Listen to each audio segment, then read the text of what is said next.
without a doubt, I would 100% not be the woman that I am today without you. With female friendships, a lot of us are being trained that anyone who does X on the surface is an op.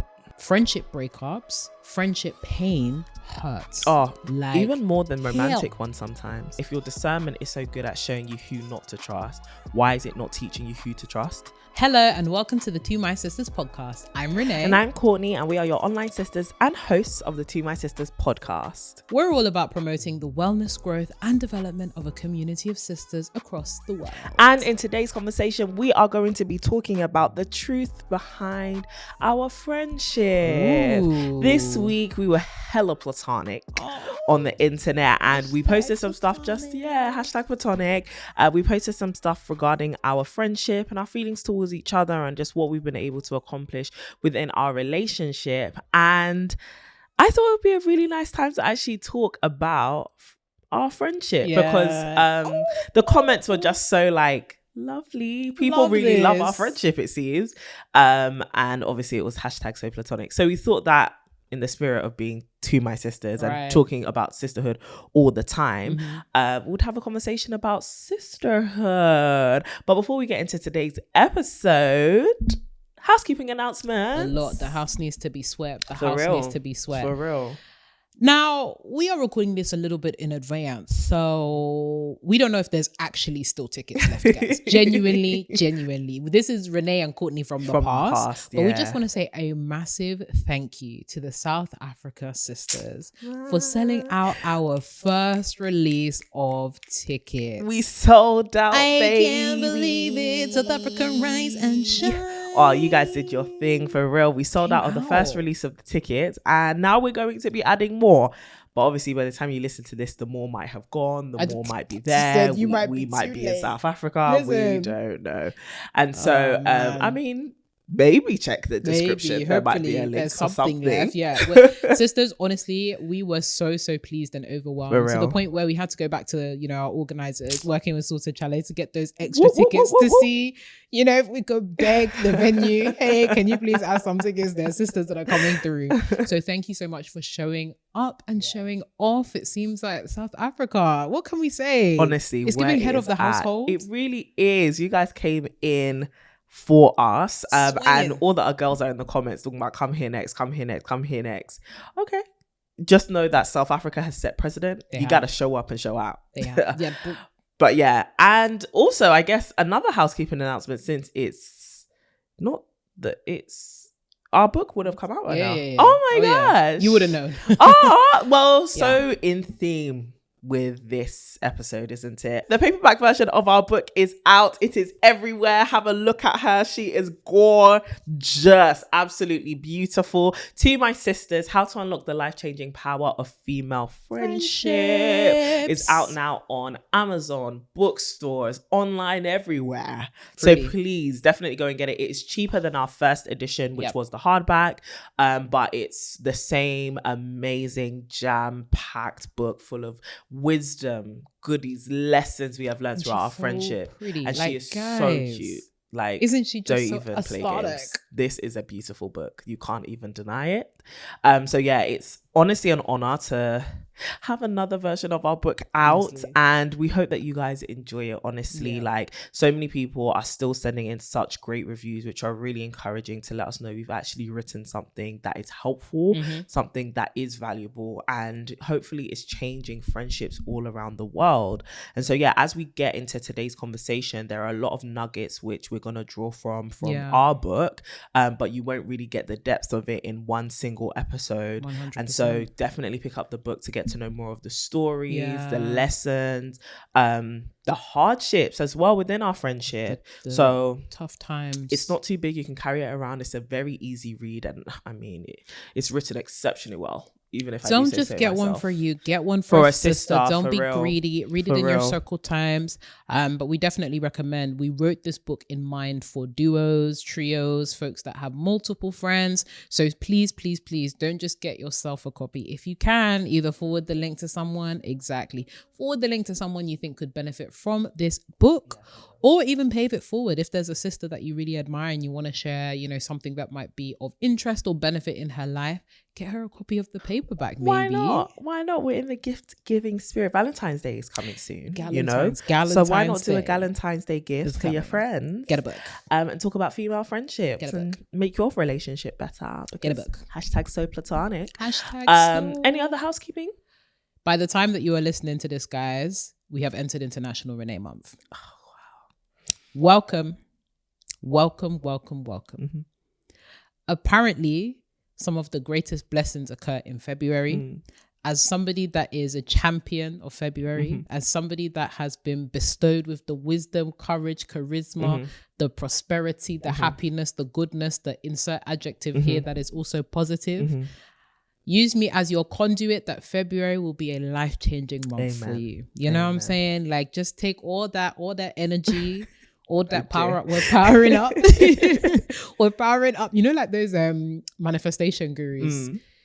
Transfer my energy. You know, I'm standing in the gap. I don't know why she's American. The American girls are tired of us. They are so tired of us. Don't be tired though, because your own is coming soon. Hint, hint, wink, wink. Wink, wink, wink, wink. Hint, hint, wink, wink. But yeah, man, by the time that you are listening to this, I will have had my birthday. So hi guys. You know, yeah, we entered into that grown stage or whatever. Yeah, for real. The late stage. The late stage. Growing. Oh, how are you feeling about your birthday? Really good, you know. Yeah. Really, really good. Like I'm happy to be this age. I'm content with everything where I'm at right now.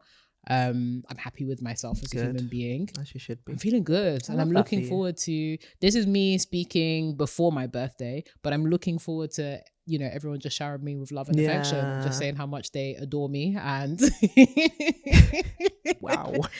And I'm also super excited because I get to celebrate this birthday month in South Africa with at least a good 6 of our sisters who are also celebrating their birthday. Like, we're gonna, the cake is gonna have to have 6 tiers. The cake is gonna have to have 6 tiers. Let's go. The girls are out here celebrating birthdays galore. Honestly, like crazy. It's really nice to see though. Celebration time. I'm so ready. We're going to be doing. Listen, the Amapiano that is going to have to blast.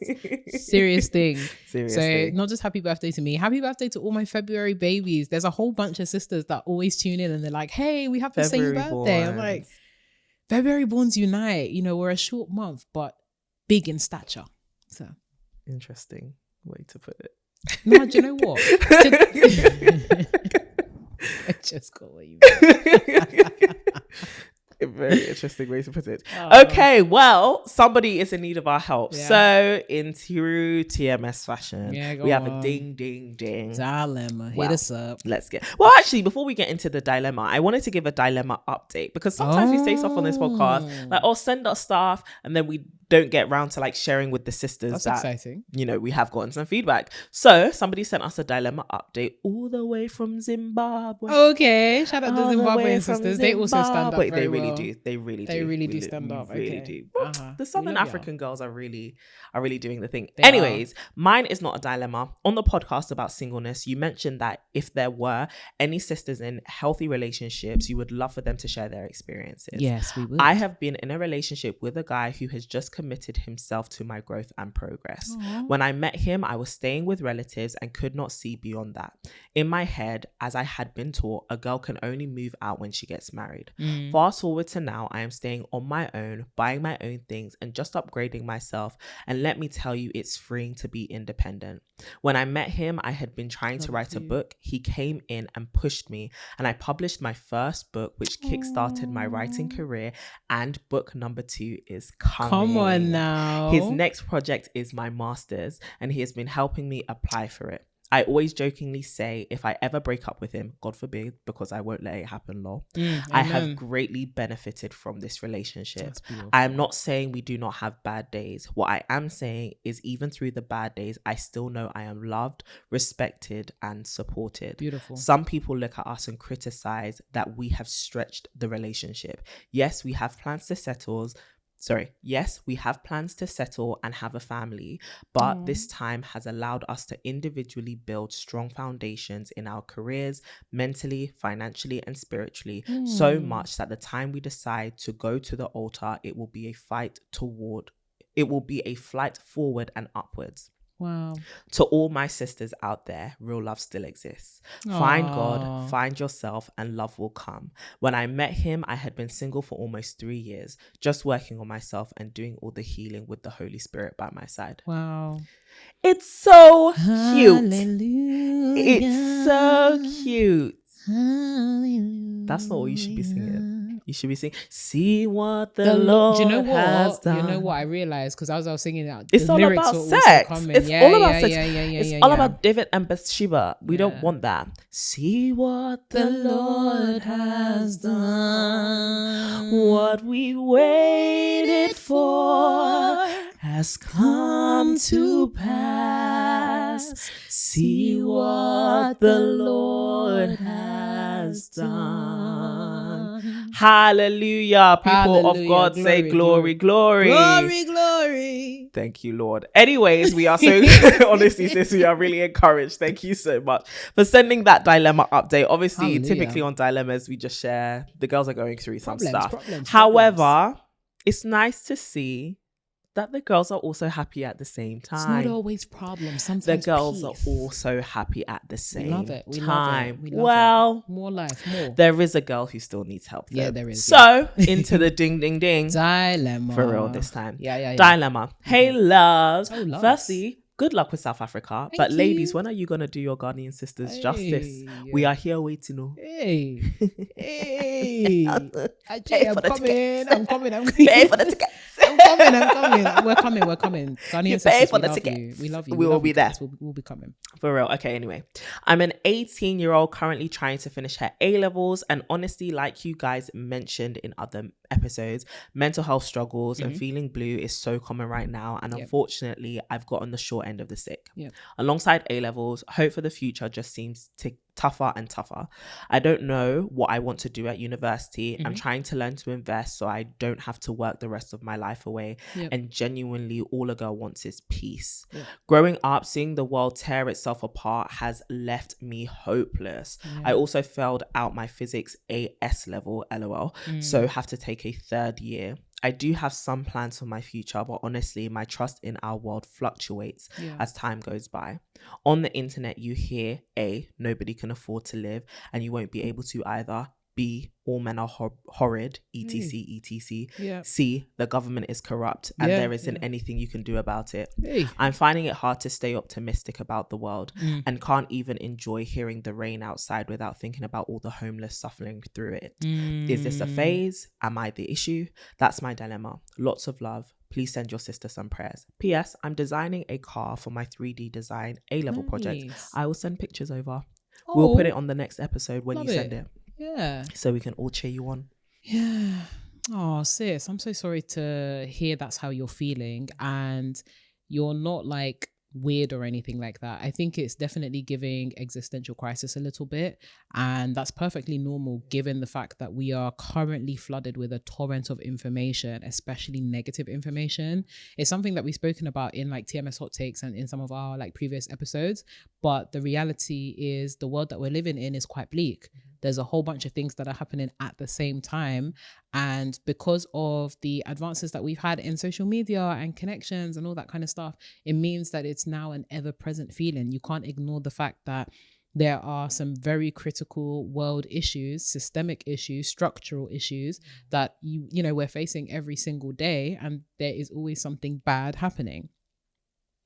The unfortunate reality is there is very little that you can do to change the entire world, but what you can do is focus on changing your world. So what are the things that you can do within your communities, within your space, within the areas that you live in that can make a positive difference? I think sometimes when we dwell so much on the big structural things that we can't change, we think that we can't do anything at all. So I think it's very important to think about what can you do within your own vicinity, within your world, that means that you are making a mark, that you are consciously thinking about being a better person, that you are consciously trying to tidy up your corner of the world or be as kind as you possibly can. the first thing to do is guard your eye gates. What is it that you are watching? What is it that you are listening to? What is it that you are feeding yourself? And this is not to say be, blind to whatever is going on in the world and like completely stop listening to the news, or try to ignore the things that are going on. But it's more so be watchful about the amount that you consume and like when you're consuming it as well. So are you listening or watching or hearing or coming across a lot of negative things in the morning consistently? Is it the first thing that greets you? Are you constantly like scrolling? Is your algorithm constantly delivering bad news? I said this before in a previous episode, but there's so much information overload right now, and our brains actually have not developed enough to be able to handle that amount of information processing or the amount of information that we're presented with. So be very structured and very intentional about what you're consuming and when and how much of it you are consuming in a given day or in a given week. Yes, tune into the world. Yes, tune into the things that is going on right now, but make sure that you're consuming it in a means that is not affecting you to the point of this being the only thing that you can think about. Especially being a student right now, it's actually very, very important that you have focus and clarity and you have the space and time to really focus on your studies. So really be intentional and think about when you're consuming this kind of information, and the types of news that you are consuming as well. Even as it pertains to things like relationships and just the negativity that social media can bring. Girl, you really need to alter your algorithm. I am telling you. I definitely experienced having to really intentionally redirect my focus, but also intentionally change my algorithm. So now a lot of the things that I see on my feed is positivity. A lot of the things that I see on my feed, I wouldn't necessarily say it's censorship, but it's curated to the things that I want to really fill myself up with, because you can only tackle the negative when you've had an opportunity to invest in yourself and focus on the positive. Again, you can only support from a place of overflow than from a place of empty. And a lot of the things that we take in from social media, a lot of the things that are quite negative are things that drain our energy. So prioritize looking at things, engaging with things that actually fill up your cup and are positive, than the things that actually drain a lot of your energy. And then it's actually from the things that have filled your cup that you'll be able to draw from when you are encountering things that are quite negative. I would also say, not in like a patronizing way, but actively go outside. Like, you really do need to push yourself. You're very young, which is great. And it means that there's a whole bunch of experiences to be had. And I think it's allowing yourself to live through those experiences as opposed to enabling other people to tell you how to think about a particular thing, right? So when we think about like relationships, for example, you're constantly hearing men are this, men are that. Well, not to invalidate anybody's experiences, but that's an opportunity for you to really go out of your way and have relationships with men, not just romantic ones, platonic ones. Get in communities where you can learn more about men for men and see men as men. I think one thing that I've been really blessed with is actually having quite platonic and meaningful relationships with men to really counterbalance the narrative that we often get online or on social media or by other people that men as a category are trash, right? It's very important that you actively, or rather proactively, seek those examples that deviate from a lot of the narratives that we hear online or a lot of the experiences that we're taking as proxy from somebody else. And then really think about the ways that you can give back within your capacity, right? So you mentioned, for example, when you see folks that are homeless on the street, it may be as small as giving them enough money to be able to access a homeless shelter. It may be as small as buying them a drink. It may be as small as, within your capacity and within your means, donating to the kind of organizations that are supporting and helping homeless people. I think sometimes it can feel so burdensome when you see that people are going through something that you yourself cannot change completely, but it is about the small tokens and the small acts of kindness and the small actions that you can do within your remit to make the world a better place. And taking the approach of, I'm just one person, I can, if everyone acted like me and gave, similar acts of kindness, then collectively we can change the world. So it's about how can I model that, but then also how can I influence other people around me? And I think it's also an opportunity for you to really think about what are the things that I'm actually really passionate about to change. So For example, for us, from the scope of our friendship, we were really passionate about platonic friendships because we saw that a lot of people just didn't have great platonic friendships or great models for friendships. For you, it could be you actually want to advocate on behalf of the homeless because it really hurts you, or it really touches you specifically. Using that as an opportunity to not just on the micro level rather, be a good person and the random acts of kindness, but actually, could this be an opportunity for you to discover your purpose in these areas? Could this be an opportunity for you to advocate on behalf of people that are voiceless? Could this be an opportunity for you to take the grassroots and interpersonal changes and then try and tackle the more systemic stuff at a higher level? So I think, don't be too bogged down by the fact that there's so much stuff that it feels like you can't change right now, or the overwhelming sense of negativity and pessimism that the world creates. The world is literally created to make you think that there's nothing that you can do. But I think it's really grabbing your life by, the horns and saying, what are the things that I can do within the scope of my experiences to really change the world, not just for myself, but for the people that I interact with on a day-to-day. But then also, are there any particular areas that really resonate with me that I really believe God has called me to, that is more than just a prick in my heart to be a good person, but I've actually been called to advocate on behalf of these people. So yeah, that's what I would say, sis. And take the pressure off of yourself. Holding the world on your shoulders and that sense of false responsibility can cause a spiral into depression. It can cause a spiral into a whole host of issues around existentialism. So make sure that you do have those outlets to ensure that you are talking to people, you are having conversations with others within your community about some of these pertinent issues. But it's not your responsibility to change the entire world, but it could be your purpose and your calling to change the world around you. So that's what I would say. Yeah, I agree with that completely. I think the first step of curating your consumption is so important. A lot of us are inundated with information, from the news to people's opinions to, content online that we enjoy for entertainment. And all of that shapes our perception of the world, our perception of ourselves, and ultimately impacts the amount of hope we have about the future and about, the world that we're living in. And I've definitely been there as well, where you're feeling a huge sense of hopelessness. And even the subject of this email was like, a professional pessimist at the age of like 18. Yeah. And it's like, I get it. Pessimism can sometimes feel like an inevitable reaction or mindset towards the realities of life. However, I think you need to be reminded of the fact that you do have the power to change things.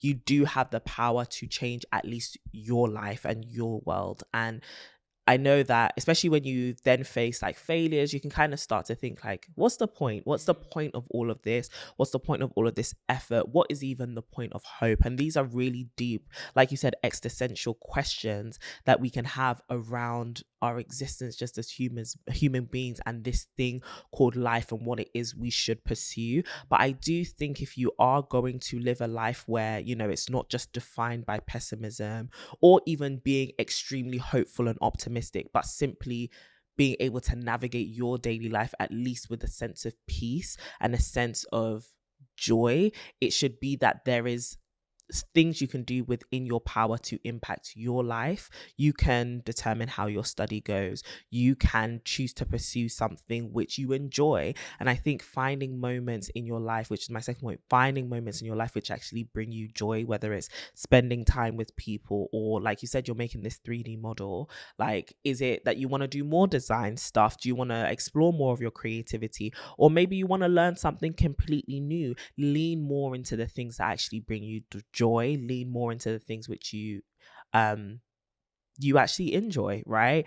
And the more that you enjoy things, I think the more you'll see that the world around us is actually quite beautiful, that there is a lot for us to be grateful for as well, from the relationships we have or the opportunities that we have, to even nature and the things around us.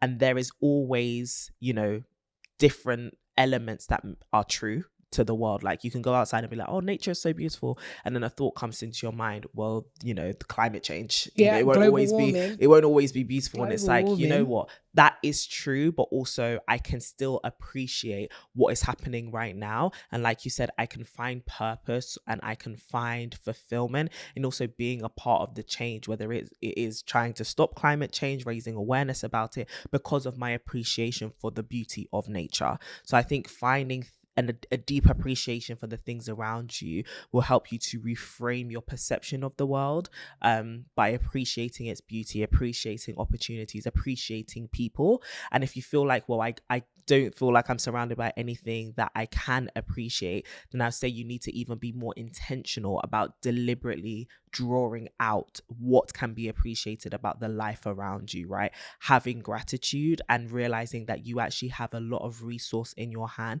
to be able to make other people's lives better as well. Because yes, the world is really crap for a lot of people, and it's for us who have the resource, have the access, have to some degree the privilege to actually also extend a hand of grace, through charity, through love, through kind acts, as you were saying. So I think you need to realize that you actually do have the power to change things. You also have the power to enjoy your life or have an appreciation and deep gratitude for the things around you, even if they seem mundane and common.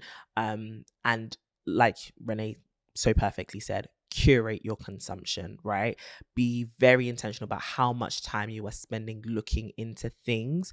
And it's not necessarily about learning, right? I think education is really important. We both do. We think education is very important. Knowing what's happening around you is really important. Ignorance is not bliss. However, there's a difference between fact finding and being exposed to countless opinions and countless people's experience of a particular thing. Not all men are trash. Not all, you know, politicians are corrupt. But if you don't do the research into, okay, what does not being corrupted by a political system look like? What political figures are out there that I'm actually inspired by or actually believe in? That kind of research. Or what do healthy relationships look like? Who can I speak to around me who has actually experienced something positive? All of that kind of research can help you get a better balance to your optimism or pessimism, and just kind of get you back in the center to reality, right? That the fact that the world is a mixture of so many things, positive and negative. And so I hope that you start exploring more of the positive side of things. It sounds like you've had an overexposure to the negative side, and you've been dwelling on that a bit too much and too often. But like we said, we've all been there for real. Especially around that 17, 18 mark, when you suddenly, you get kind of enlightened to the world. It's very easy to feel like this world is a sinking ship, but there are people on it who need to save it and start getting the water out, so that not everybody drowns, you know. That's what I'd say. There's something about that A-level time. Jeez. I'm telling you, it's an awakening. That was the time that we were doing what do you call it, civil rights and stuff in history. Oh my gosh. Radicals. Radicals for real. Consciousness. Like, I think there is, and I've said this before in previous episodes, there's a burden that comes with knowledge. Yes. There's a huge burden that comes with knowledge. And so, sis, you are not on your own. There is nothing wrong with you. You're a human being and you are sensitive, and don't lose that compassion, but also don't let compassion drive you to a place of hopelessness. Let it drive you to a place of wanting to change things. So all the best, and please do send us the picture of that 3D model. We want to see it. We want to cheer you on. We want to say, our sis made that 3D design, baby. You also never know who is listening in. This is actually so true. It's giving connection. It's actually so true. Next thing you know, you're working for Tesla. Hello. You better give us a cut of something. If Tesla is listening, to be honest, just a general call to, like, you know, brands and organizations that we like. Hi. Hello. We don't know how to drive, but yes, we are learning. We're working on it. So if you want to, you know, gift us a little electronic inside, we can make it work, baby. We can make something work. At best, we can stand in front of the car. We can sit inside it. We cannot move it legally. We can if there's another driver. That's true. We can operate it legally. There we go. Within certain constraints. Get in touch. All right, sis. Well, if you ever want to send us a dilemma, you can email us dilemmas@tomysisters.com. We're already ready to hear. All over it. We're getting to them. So into today's episode, the power of female friendship. So like I said, the context of this episode is that obviously we posted such lovely posts about each other this week on the Instagram. If you don't follow us, you definitely should. I think what is most interesting for me about the response to those posts, even though we've talked about female friendships and a lot of people have told us in the past that they admire our friendship, was just how much people admired our friendship. And I think it's also interesting because the day you posted about me on your page, I was at TBN. Recording at TBN. Shout out to TBN. Want a little old me to say something. I'm screaming. But I was recording with TBN for the Perspective podcast, and shout out to Kika, the host of that podcast, who is an amazing woman, and she brought up a conversation on female friendships. And we were having this hour-long conversation about why female friendships seem to be this massive like conundrum, but also why there seems to be a rise in people's desire for it, and people's recognition of how important it is. And so then to come out of the recording and then see that post and then read the comments, and people like, oh my God, when me, what about us? Where am I? And I'm like, oh my gosh, where like, is my Jonathan? Where is my David? Literally. And it's like, oh wow, like we definitely have something special. So my first question, or the first talking point is kind of, why do people admire, it's gonna sound so arrogant, but like, why do people admire what we have so much as if it's rare? I think firstly it is rare for a lot of people within the context of their experience, right? Like I often have conversations with sisters, people just in general, and I think whilst it's not necessarily rare to be connected to women, in terms of the level of depth that I think we are quite good at portraying, but also have, because we don't come on the internet to just come and lie. just to say we don't come and lie, right? It's not fake. And we've said this before, right? If anything was to happen to our friendship and TMS was being a blocker, we're folding. Okay, bring the house down. Not to say that that's going to happen imminently. God forbid. God forbid. Listen, there's too many people praying on your downfall. Yeah, God for real, actually. But I think that within the scope of a lot of people's experiences, the depth that can be felt within a female friendship is very rare, especially in today's society. I think we've spoken at length just across this podcast about, the centering of romantic relationships, and then the way that a lot of us have been trying to counterbalance centering of romantic relationships is through self-love. So I think us cutting through the noise and having a conversation around community building, around friendship, as much of this is something that people have, the true depth and being able to explore the depth that comes from those kind of female relationships, I think is so underexplored. And I think because quite a lot of people haven't necessarily invested that deep into their friendships in that way. So it's a thing of exposure, right? You see and you're like, oh my goodness, I haven't seen this represented before. Oftentimes when we think about like television shows or when we think about what we see online, female friendships are rarely represented that way. I even think of some of the popular series that I like. We may see brotherhood, we may see romantic relationships, but in terms of the true depth of female friendships, I still think that there is work for us to do in terms of popular relationships that we see online, but also the way that we think about this in person as well. And I think it also doesn't help that we're still seeing female connections as something that's quite clinical, catty. Like there's so many negative connotations of female friendship that we're still trying to undo that work, right? We're still trying to trust other women. We're still trying to think about ways that we can actively invest in the relationships that we have. Because I don't necessarily think it's that the relationships don't exist. A lot of women have female friends, right? Absolutely. A lot of women have people that they speak to on a regular or go for coffee dates and stuff like that. But in terms of thinking about investing in those relationships, really saying that you're a sister and not just a friend, I think that there's so much work that still needs to be done. And I think that's why when folks look at our relationship, they're like, oh, wow, I've seen something of this before, but I haven't seen this type before. I haven't seen this depth before. And I would like to see this depth because it seems as though this depth has enabled you guys to do so much. And I think one thing I also want to touch on is how even when I think about that post that I did and then the post that you did, without a doubt, I would 100% not be the woman that I am today without you. Oh, and I think, oh girl, I knew it. Oh my God. Renée. There she goes. No. Yeah. All that. Go read the post. We put it there and all that. That's so cute. But it's that, right? It's that admission that you are a part of who I am now. Like you have invested in me, and the things that I have achieved 100% cannot attribute to myself. I have you, but I also have sisters around me that I attribute my success to. I think it's a rare thing to see that. Absolutely. I think we have gotten into the culture of, the personal brand. We've gotten into the culture of singing of our own praises, of putting ourselves out there, being the self-made. I think that's crept into how we as women see ourselves. It's a rare thing for us, and I think people in general, to attribute their success, to attribute their change, to attribute their development to other people. Absolutely. And I think people are now starting to wake up and realize, one of the biggest points of investment is people. Yeah. One of the things that is necessary for you to really skyrocket in some of the areas that you want to see change is through people. Yeah. Like when we say, even when we think about prayers, right? Bring some destiny helpers. Yeah, literally. It's not just about people coming into your life and helping you in the singular path that you have for yourself, but this idea of partnering with another woman, truly partnering, truly investing in that relationship.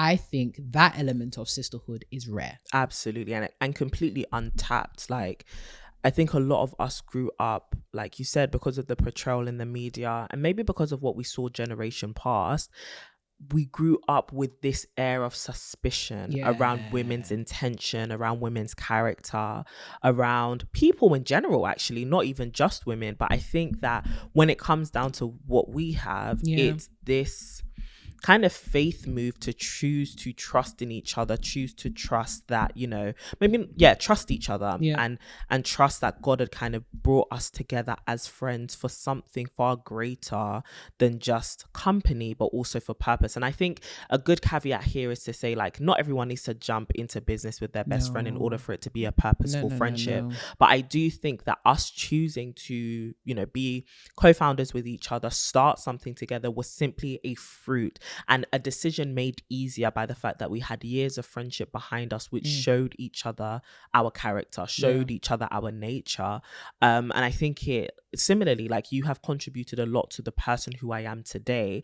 I think the reason why there's a lot of resistance towards that, though, is actually a lot of people have contributed to who women are today, but the outcome has been negative. Do you get what I mean? The outcome has been, we can sit here and the outcome has been negative. The outcome has been trauma, pain, the suspicion, right? The paranoia, the hurt, the view of women that is negative. That perspective has been a fruit of trying to cultivate intimate relationships. And I think a lot of women are speaking about from that experience and about that experience because it is a real one, right? We have not had our we have had our fair share of friendships which have ended badly. We've had our fair share of friendships which weren't the most healthy for us. But I think the question has been around, why have we not allowed those ones to define us? Do you get what I mean? I think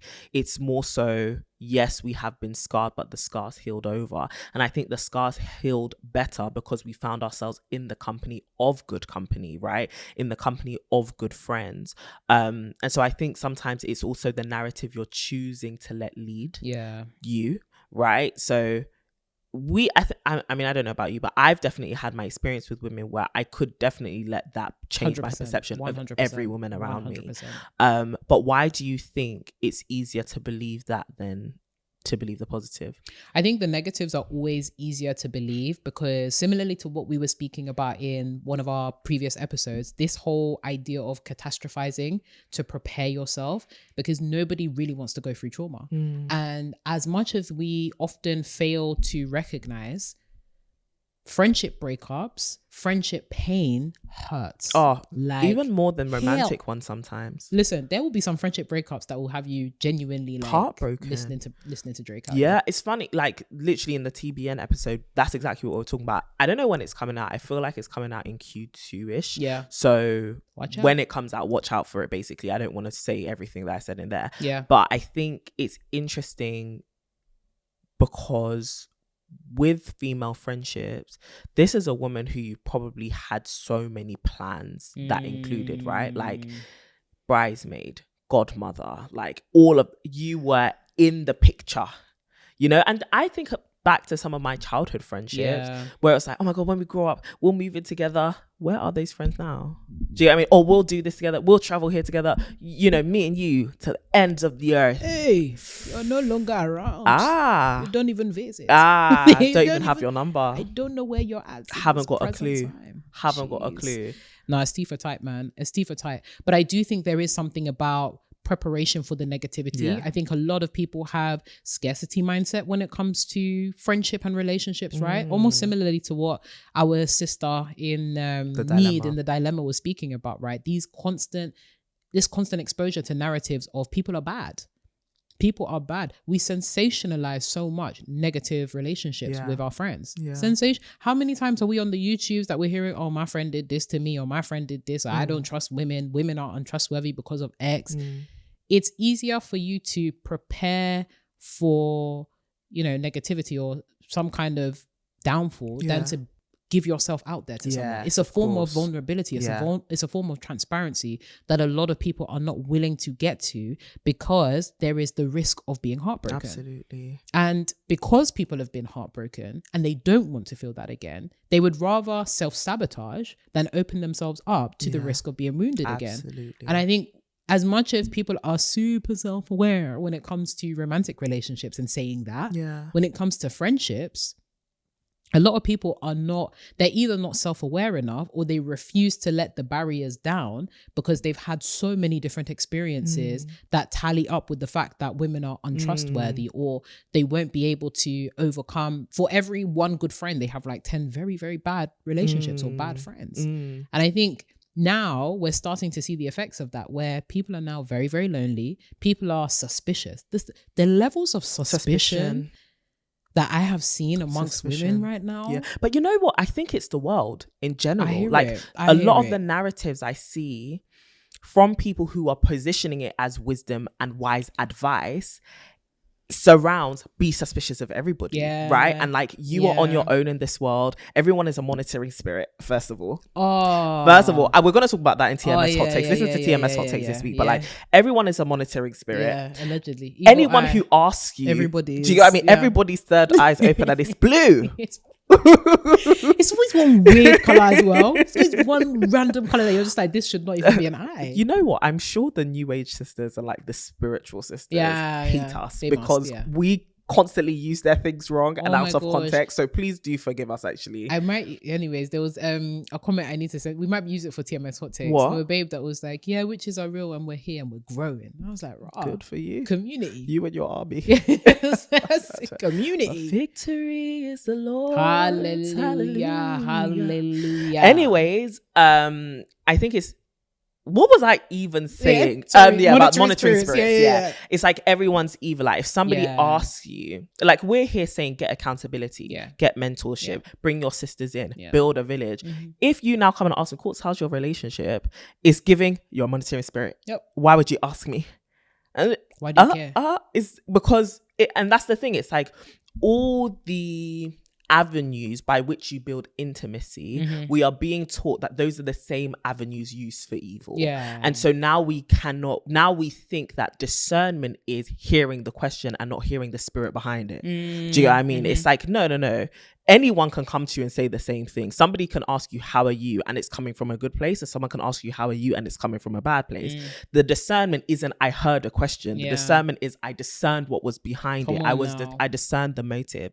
And I think a lot of us are being told to just look at the surface level to be able to determine the heart of a person. If your mentor, who God has sent you to be, like you said, a destiny helper, asks you, how is your finances going? And you've been trained that discernment is anyone who asks you that question is a monitoring spirit. You're going to shut yourself off from receiving the help for your destiny. Right. Do you get what I mean? Right. So I think with female friendships, a lot of us are being trained that anyone who does X on the surface is an op. Yeah. And it's like, no. Actually, no. No. And it's okay. And I think more of us need to, and this is why I think it's sad when we see the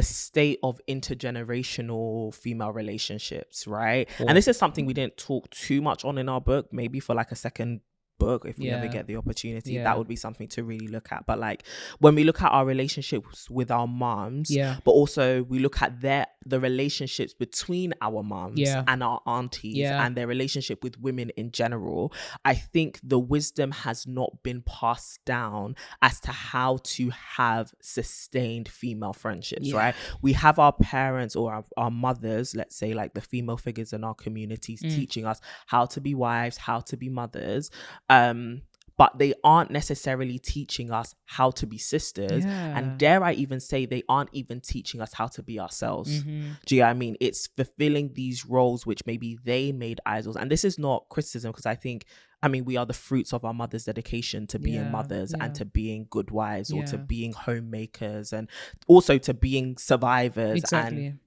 providers.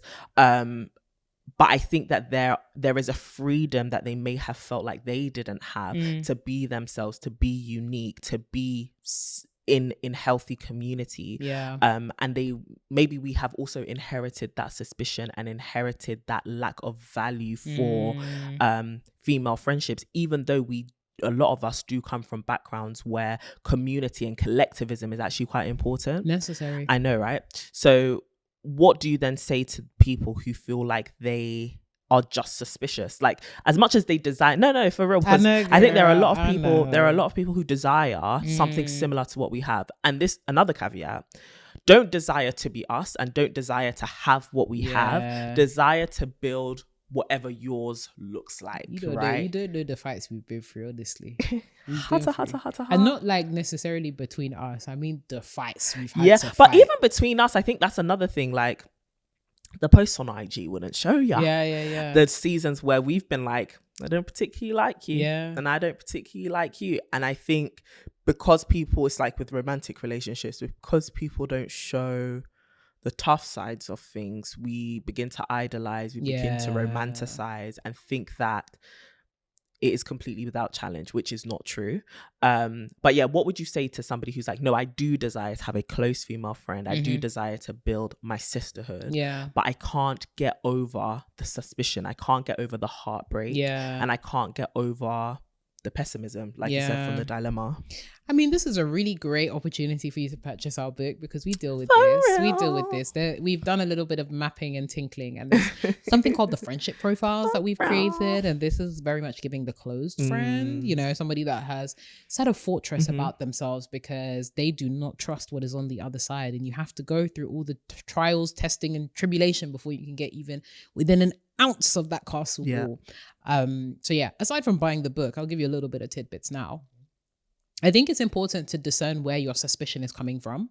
Is it from past heartbreak? Is it from past heartbreak that you've experienced, or past heartbreak that you have been privy to? Because I think the wonderful thing about the point that you made about intergenerational experiences is that we learn from that which we see. Absolutely. And a lot of us have seen our mothers or our aunties or whatever, had positive relationships in public, but in private are talking, don't be trusting this person. Don't be saying, don't be eating from Auntie X's. If she gives you any kind of sweet or candy, you better leave that by the wayside. So we've actually seen what it's like to be deceptive, what it's like to be suspicious, what it's like to be distrusting and two-faced, right?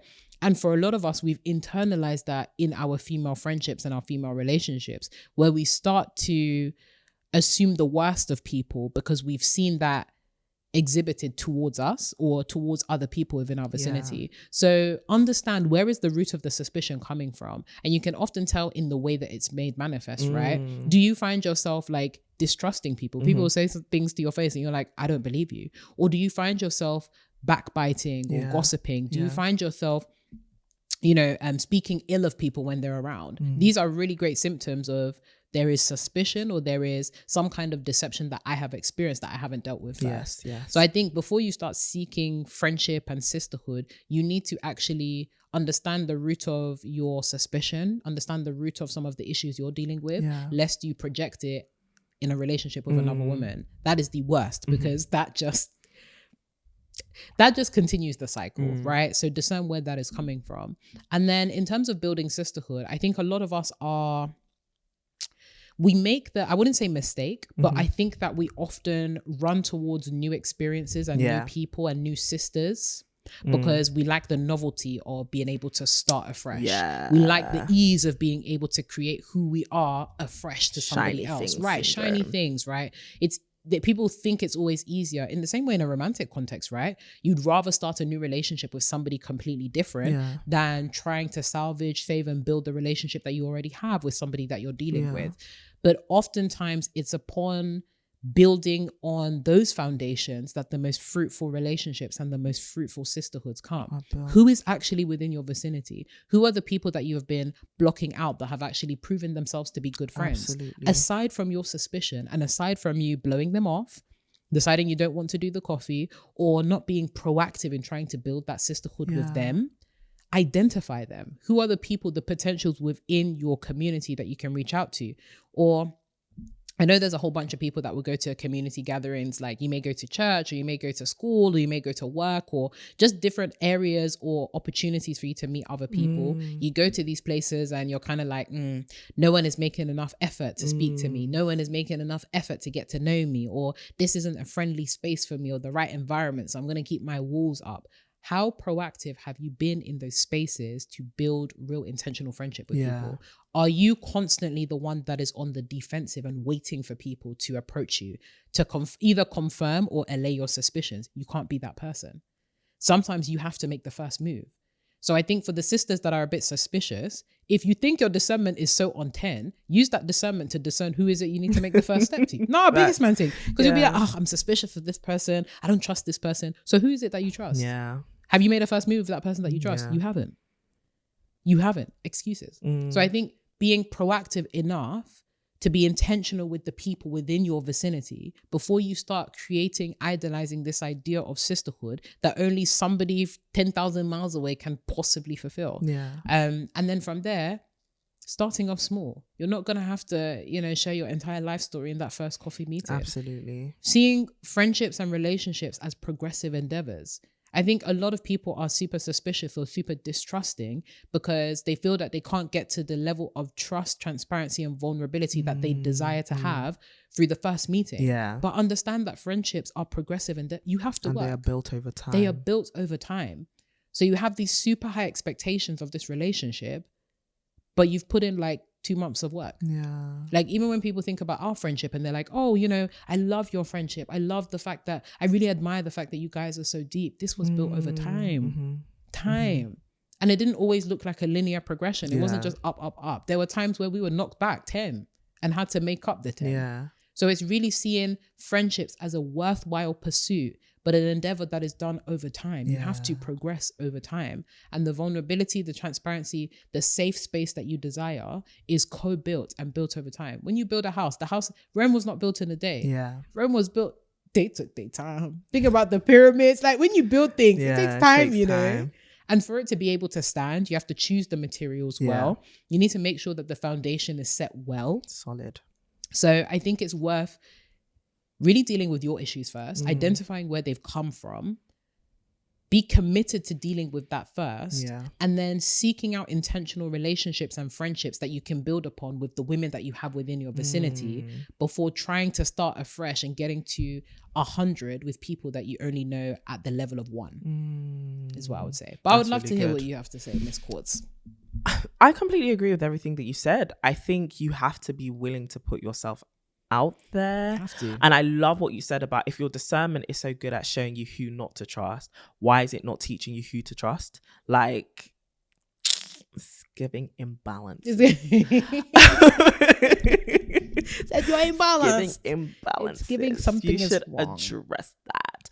And I think, like you said, community is a gift. Like, community is a really big gift, and it is one of the things that not only propels us forward, because it's not just about finding a friend who you can achieve so much with. I think there is so much beauty in communion. Like, there is so much beauty in being in the same space as somebody, knowing that you are safe, being nurtured, being loved, experiencing joy. Like, I think community is vital to our survival, and a lot of us are barely surviving because we are alone, and we haven't really honored the fact that one of the life-saving graces we can tap into is community, is people. And this lie that is we can do life alone has a lot of us thinking I can do good all by myself, and the truth is you really can't. You shouldn't really. And I think the more we are aware of that fact and we choose to believe that that's a true principle of life, the more urgently we'll realize we need to build a community of people around us. But I don't think a lot of us have that sense of urgency. I think a lot of us just think it's fine. Like, I'll just roll with my acquaintances, or you know, if I see people, they check in on me, that's fine. But to actually intentionally build a village, build a community, but also put myself out there to do the work, I will not do. And I think it goes back to that first thing about why is it so easy to believe the negative over the positive? Because believing the positive requires something from you. If you're going to believe that I actually want to, if you're going to pursue building intentional relationships, you actually have to be intentional. You actually have to do hard things. And I think we drift away from doing hard things, and we absolve ourselves of having to do our part by choosing to believe people won't do their part. So why should I even put myself forward? And it's like, actually, you're denying yourself of something that's actually pretty important to the human experience. I do think that having an individualistic mindset is what's killing our people. Genuinely, everybody wants to be alone. Everyone wants to, or everyone feels like having more people will slow me down. And I just think we need to be very careful, because having a friend, having a sister is such a blessing. And if you dishonor that continually, you will find yourself alone. And a lot of us attribute it to, well, you know, my path is just different from everybody. And okay, if your path is so different, why would you want to go on it alone? Why would you want to be somewhere unknown on your own, right? That's how people get kidnapped. That's how people get killed. Sorry to tell you, that is actually how people end up lost and missing and on a TV show or on a podcast. So why would you want that to be you? And I know it sounds extreme, but like, a lot of us find ourselves in really dark places and no one even knows. And we're finding ourselves like, why does no one care about me? It's because you haven't allowed anyone close enough to even know what is a good day for you, what is a bad day for you, what is a good season. Like, I think I'm blessed to have people who know me so intimately well that when they see me, from my facial expression, they can tell you're not in a good place. So let's sit down and let's talk. But that's because you've let people in close. And I think, like you said, the fear that when people come close, they'll stab us is stopping us from letting people close enough to hug us, right? Letting people close enough to actually be like, I got you. I've actually got you. And I think it's because the enemy is spinning this lie that everybody will betray you. Listen, even though he's the chief betrayer, ooh, distraction, sophistication. Folks be thinking that the way the enemy operates is he comes full guns in, blazing through the front door, you know, like bailiffs. It's actually so funny. Imagine a liar telling you everyone is like me, and you believe them. But he's so good at what he does. He's so good at what he came in through the back door. He said, I'm the counsel you should trust. Everybody is like me. Don't trust them. The chief betrayer. And that's who you want to put your... And if we just come around the corner, you know what I'm saying? But yeah, I think that's so important, right? One of the biggest tricks of the enemy is to isolate you. Yeah. Once you're alone, that's then all you have... Betrayal. Everybody hates you. Everybody doesn't like you. How can anybody be able to like you if you're not even around them? And then you'll be saying, oh, because I'm alone, nobody likes you. No. Yeah. And there's a difference. There's a difference between introversion and isolation. Yeah. When you are, I'm a big introvert, right? Introversion is so that you can have your space, you can regain your energy, but you know that I'm regaining my energy so that I can go and with I can people, pour out, honey. And this is the thing, I feel like a lot of people now, suddenly everybody was an introvert. I don't believe it. I don't believe it. I think our culture forces us to be introverted. Yeah. I think our culture forces us. It's like what we're saying. I don't know if it was in TMS Hot Takes. I feel like it was, where we were saying, like, in this economy, you actually can't afford 110% to even do up what you. However, I do think that's another crutch, because it's like, oh, I don't have the money to go and be friends. What? Going on a walk is free. Listen, and also when we were kids, we had the best. We had the time of our lives. Literal paupers. Listen, guys, literal paupers. Shout out to Squad, yeah. Back in the day when we couldn't afford anything, none of us were getting like extensive pocket money or anything like that. Yeah. When it was somebody's birthday, come and see all of us doing an offering. £2. Say, hey guys, could you give us 50p so we can whatever you've got is enough. And this is, listen, that, oh my gosh, that's such a good anecdote to testify of the goodness of community. Literally. Because there are certain gifts that our friends could not get. Yeah. If we decided to do it alone. Absolutely. But we said, you know what? The strength of our community. Together. It may be 150p or £1 that you're giving. But together we stand in the £5. Hallelujah. And that £5 can buy something. There we go. That can be used. True. Functional. Like, you know, that collecting things together, I think it is really beautiful. But I think, unfortunately, a lot of us just don't believe. Yeah. We just don't believe. And I think that's our genuine prayer and why we started this, that people would believe it's possible. Yeah. Now, one thing we do not want, and I think this is why I wanted us to kind of talk in this episode about the more tougher side of our friendship as well. God forbid it happen. God forbid. I said God forbid. To that lady that said her and her army of witches are rising. I said God forbid.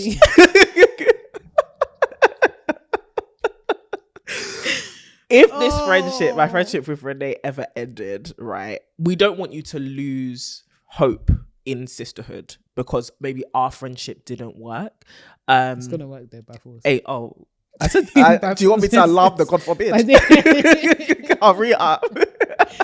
This is gonna work, but it works because even when we are faced with very challenging times, we choose to arise above it and do some very hard things like forgive and change and have very hard conversations as well.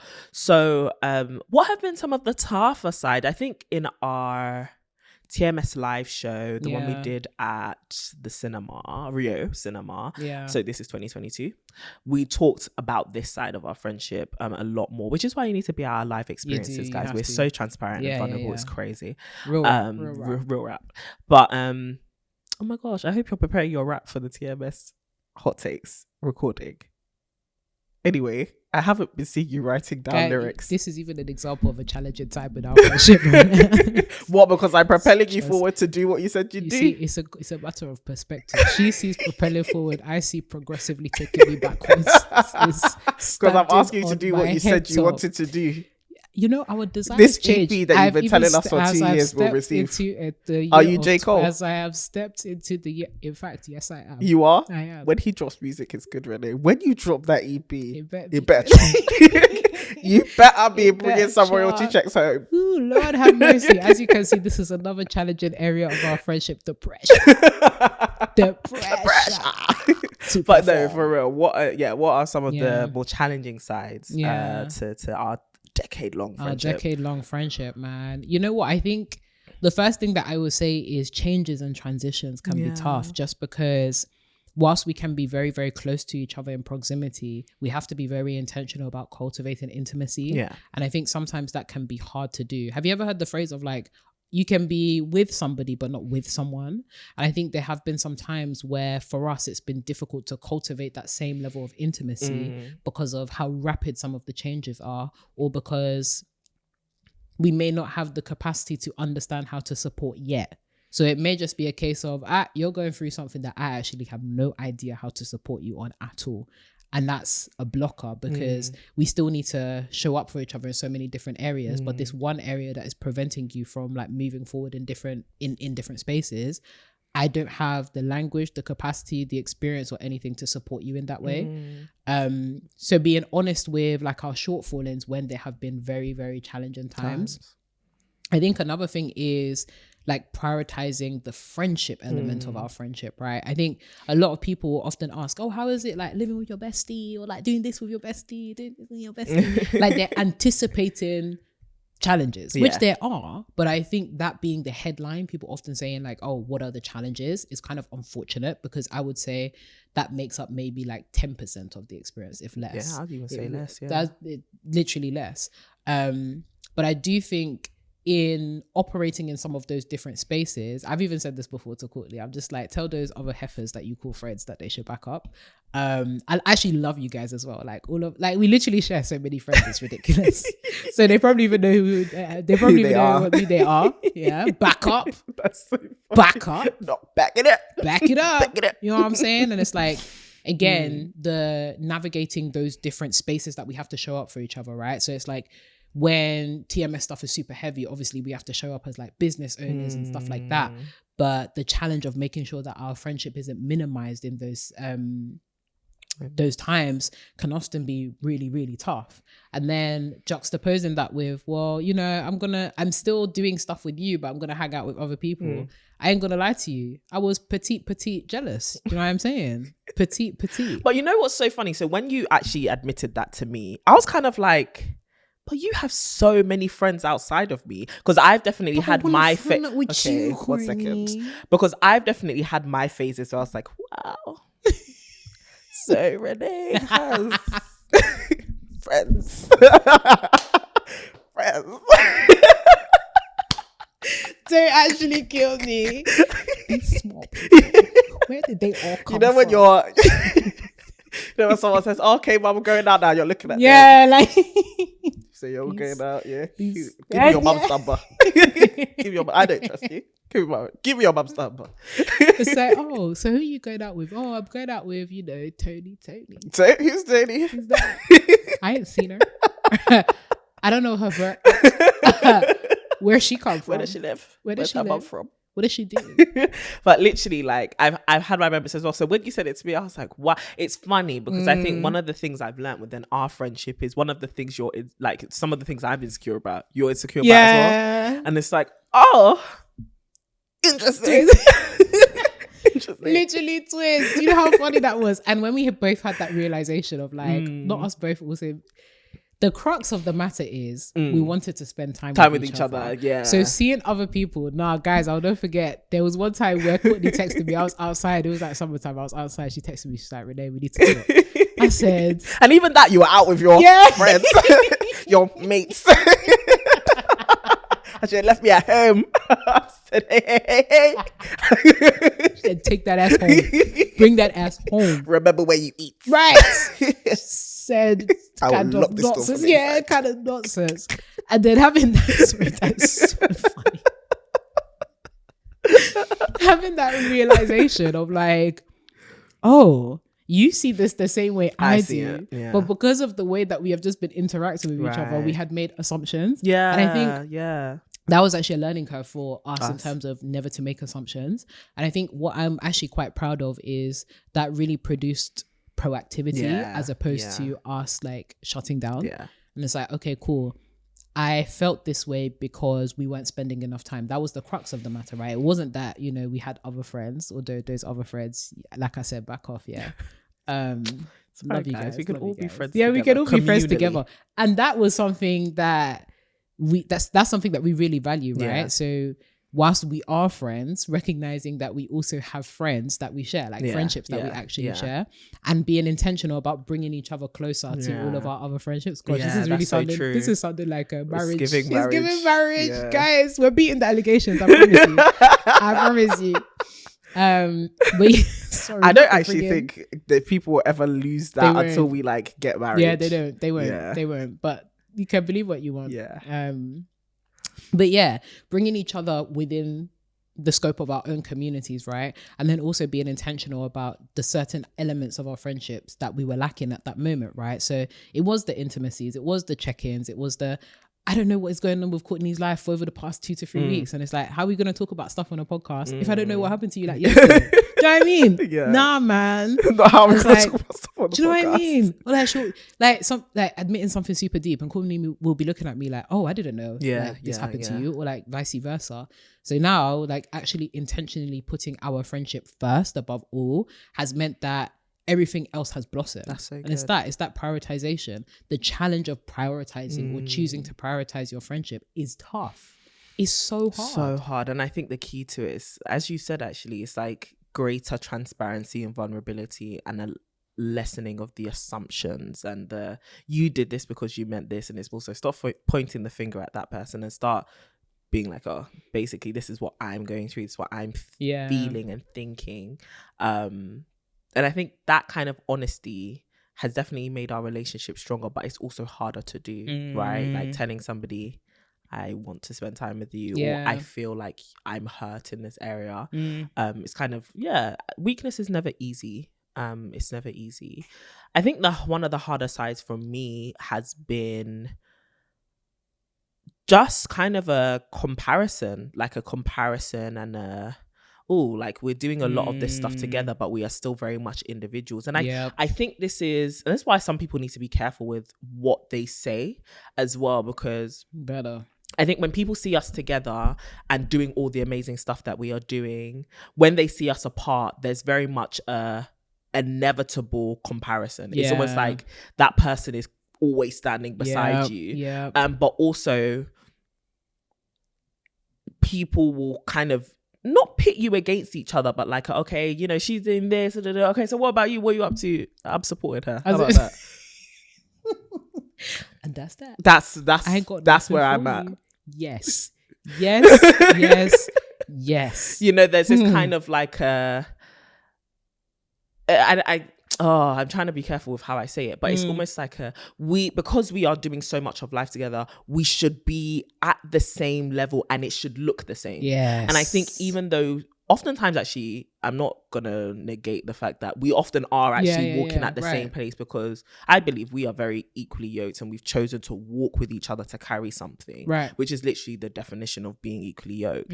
But I think people expect the manifestation to look the same. Absolutely. And it's like the manifestation of maturity, the manifestation of relationship with God or anointing or grace, or the manifestation of our strengths and our talent isn't always going to look the same. Absolutely. As with the manifestation of our success, I think a lot of people see like, oh, Renee's done this, that's what success looks like. Courtney hasn't done that, less successful, and vice versa. And I think for myself, being vulnerable and honest, sometimes I have believed that, where it's like, oh, same.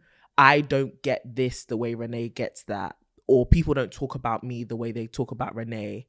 I'm doing something wrong. And I think it inevitably brings a disdain, which is completely one-sided. And then you let that affect the closeness of the relationship as well, right? And it can manifest as like a jealousy and envy, or just generally a lack of trust, and again a suspicion, right? Even insecurity. And an insecurity, exactly. And I think the devil loves that. Like he loves when you're two people who are called to do something amazing together.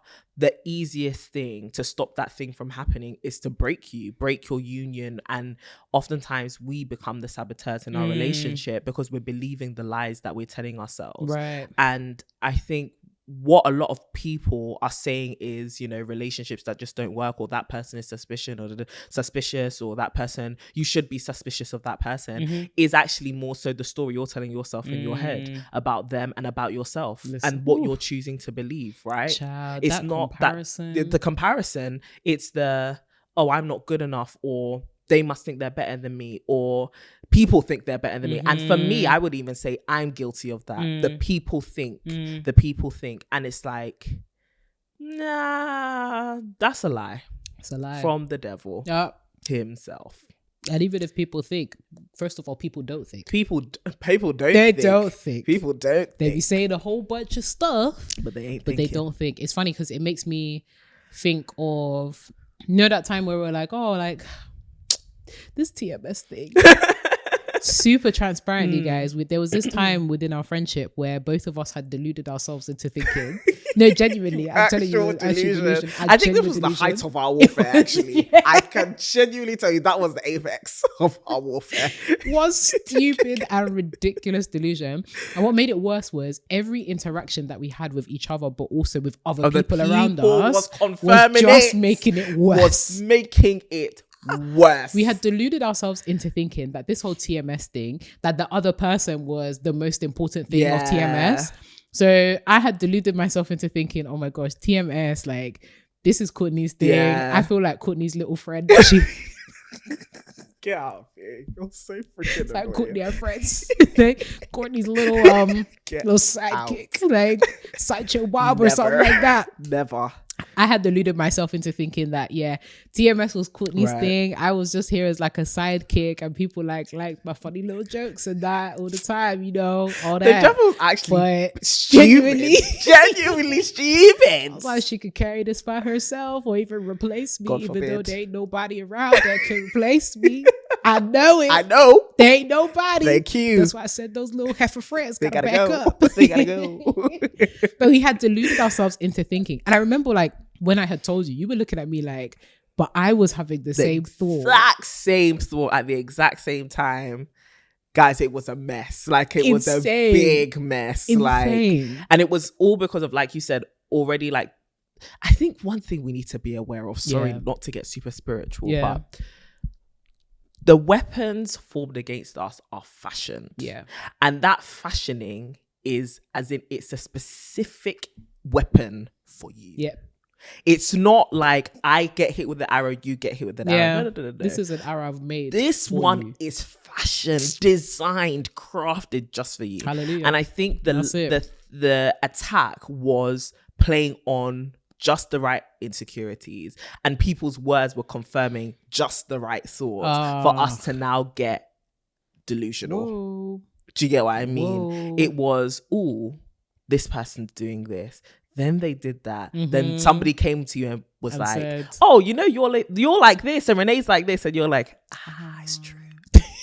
So you have got. You were waiting for me. It's fashioned. Do you get what I mean? Like we were getting hit in just the right places for us to feel the pain. And so when we had that conversation, I was just like, "It's so funny you said that." Is it because me too? Me too. I carry this right. I literally carry the same feeling that like, wow, Renee can do this without me. Renee is the brains of TMS. Incomprehensible to me. Crazy stuff. But like, and I'm just a content creator. And it was also like, even the stuff outside of TMS was adding to that fuel. Whereas like, oh my gosh, so much of my time is being taken up by TMS. But like, Renee's killing it in these other areas. And it's like, damn, what is the fruit of my life outside of TMS? Meanwhile, I was having the same thought. Me, I was like, oh, Courtney, this content creator, if you will, she's just cultivating this fantastic personal brand. And then I was like, oh my God, now I have to be outside like this. Bruh. Like, so all that to say, we have laid bare our hearts to tell you to watch your mouth. Yeah. Because a lot of times we don't intend to fuel issues, but we do. You do. And I think, the enemy preys on really good things in very smart and intelligent ways. Yeah. And one thing that we have seen is, even if within your heart you've purged out the comparison, you've purged out the envy, people can subtly put it back in with just the word. And that's the same level of awareness we want for you to have for your own life. Absolutely. That you can do all of this glowing and growing work. You can say, you know, I'm getting over the comparison, I'm getting over the insecurity, but also be careful of the small seeds that get planted into your mind from what you see on social media, what is said to you, about your friend. Yep. Be discerning in a way that is way more delicate and sophisticated. I think discernment is, like we said, discerning the spirit behind something, but also having an awareness of our own sensitivities, right? There are certain things which, this is a kind of different kind of example, but like there are certain things that I can't watch which you can watch because I know it will trigger me in a different way than it will trigger you, because I know my sensitivities. I know my weaknesses. And I think it's the same within friendship. I know my weaknesses. I know my tender spots. I know my traumas. I know what has brought me up to this point that has made me the person I am. And that likewise with yourself, I think that level of self-awareness allows us to say, I can't hear that. I can't watch that. I won't entertain certain conversations with certain people, but also I need to address X with you. Because if I allow this to take root, what may seem to somebody as, oh, it's not that deep, will sink me, right? Take you to jail. But it's the same with everyone else around us, right? Like some of us, what we're saying is worthy to cut a friend off is simply because it hit us in our one of our most sensitive spots. It's not that that person is malicious, it's that we are extremely sensitive. And there's nothing wrong with being sensitive, but there is an issue with being sensitive, not being aware of the sensitivity and therefore becoming accusatory of everybody else. Absolutely. That's what drives people away. Absolutely. That's my concluding thoughts. And the necessity of investing in friendship. Invest. Friendship is a progressive relationship that you have to invest in. This was not built in a day. This thing that you desire is not something that does not require a labor of love from you. It does. And I understand that you may have been hurt before. I understand that there are certain things that you are still overcoming, but don't ruin your possibility and your capabilities of having a sisterhood and a community that's so life-giving because of something that once put you in the grave. Allow the dead things to die and stay there, but don't allow it to dictate whether you will have life in the future. So make sure that you are investing in those relationships, because listen, ever since I read that whole palliative care nurse journal from Bonnie Ware, and she said one of the top regrets that people have is they lost contact with their friends, that they were lonely. I said that could never be me. And I don't want it to be any of you guys. Please, please, please. We are still at the very beginning of this year.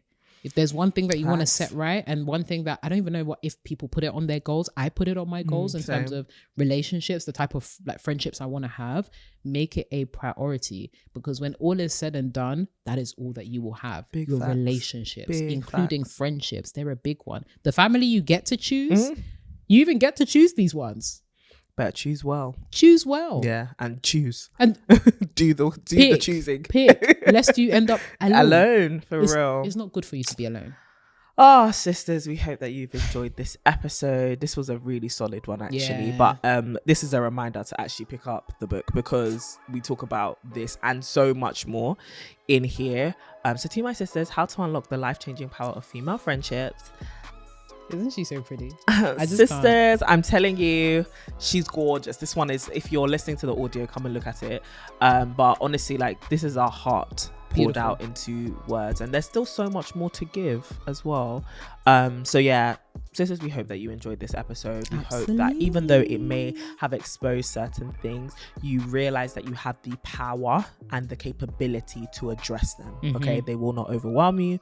Have an amazing week. Make sure you follow us on social media. You can follow our To My Sisterhood pages at To My Sisterhood literally everywhere. But you can also follow us individually to get more insight into our lives and what we're doing on an everyday basis.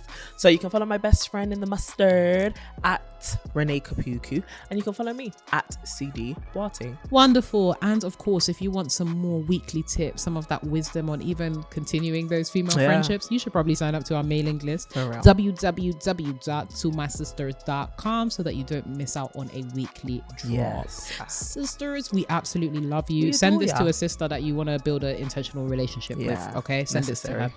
And also rate us 5 stars. Keep that going, guys. Keep that going. We need it. Come on. More. God bless. Sisters, we love you. We do. And in the meantime, keep glowing and growing.